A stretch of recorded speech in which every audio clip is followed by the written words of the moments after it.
আজ 20শে জুলাই বিভিন্ন সূত্র থেকে জানা যাচ্ছে যে আমেরিকা যুক্তরাষ্ট্র ইরানের উপর ভয়াবহ আক্রমণ চালিয়েছে। সেই সঙ্গে ইরানও পাল্টা জবাবে কুয়েতের তেল শোধনাগার এবং বিদ্যুৎ কেন্দ্রে আক্রমণ চালায়, যার কারণে বিশাল অগ্নিগর্ভ সৃষ্টি হয়।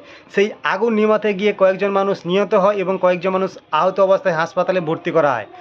বলে রাখি, আমেরিকা যুক্তরাষ্ট্রের রাষ্ট্রপতির আদেশে এ পর্যন্ত আক্রমণ হওয়ার থেকে সবথেকে ভয়াবহ আক্রমণ চালিয়েছে ইরানের ওপর। অন্যদিকে ইরানের যে বিদেশমন্ত্রী আব্বাস আরাকচি, তিনি ট্রাম্পকে কটাক্ষ করে বলেছেন যে তিনি হয়তো ভুলে গেছেন এটা ইরান, এটা ভেনেজুয়েলা নয়, যেখানে একজন মানুষকে সরিয়ে দিলে পুরো দেশ মাথা নত করবে। তিনি হয়তো ভুলে গেছেন এটা ইরান, এদের শরীরে পারস্য রক্ত বইছে। এবং আব্বাস আরাকচি জানায় যে ইরানের পাল্টা জবাবে আমেরিকার প্রায় $1 ট্রিলিয়ন ক্ষতি হয়ে গেছে। অন্যদিকে আমেরিকা যুক্তরাষ্ট্র রাষ্ট্রপতি জানিয়েছে যে ইরানকে পুরোপুরি নিশ্চিহ্ন করে দেবে মার্কিন যুক্তরাষ্ট্র।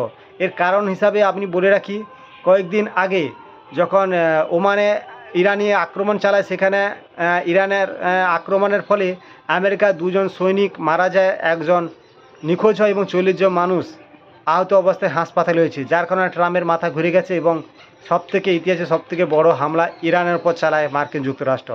আর ইরানও পাল্টা জবাব চালু করে দেয় এবং আজ গতকাল ভোর 3:30 নাগাদ ইরানের পারমাণবিক কেন্দ্রের পর আক্রমণ চালায়, যেটা ইরান প্রমাণও দেখিয়ে দিয়েছে যে এটা সেখানে পারমাণবিক কোনো কর্মসূচি হতো না, সেখানে বিদ্যুৎ প্ল্যান্ট ছিল।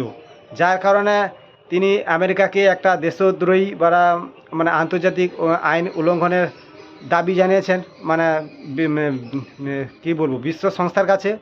অন্যদিকে আমেরিকা যুক্তরাষ্ট্র ধারণা করছে যে ওই বিদ্যুৎ প্ল্যান্টেই আমেরিকা যুক্তরাষ্ট্রের নজর ছাড়িয়ে ইরান গোপনে পারমাণবিক কর্মসূচি চালিয়ে যাচ্ছে, যার কারণে মার্কিন যুক্তরাষ্ট্র আক্রমণ চালিয়েছে। কিন্তু ইরান সরাসরি প্রমাণ দেখে দিয়েছে যে না, সেখানে কেবলমাত্র বিদ্যুৎ তৈরি হতো।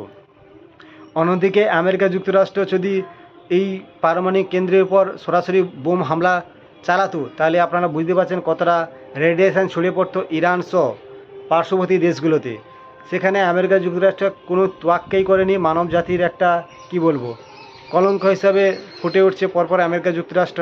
বোঝার চেষ্টা করছেন ওখানে যদি সত্যি পারমাণবিক কর্মসূচি চলতো, আমেরিকা যে সরাসরি বোমবারি করেছে, তাহলে রেডিয়েশন পুরো ইরান সহ পার্শ্ববর্তী দেশে ছড়িয়ে পড়তো, তাহলে কত মানুষ মারা যেত আপনারা বুঝতে পারছেন।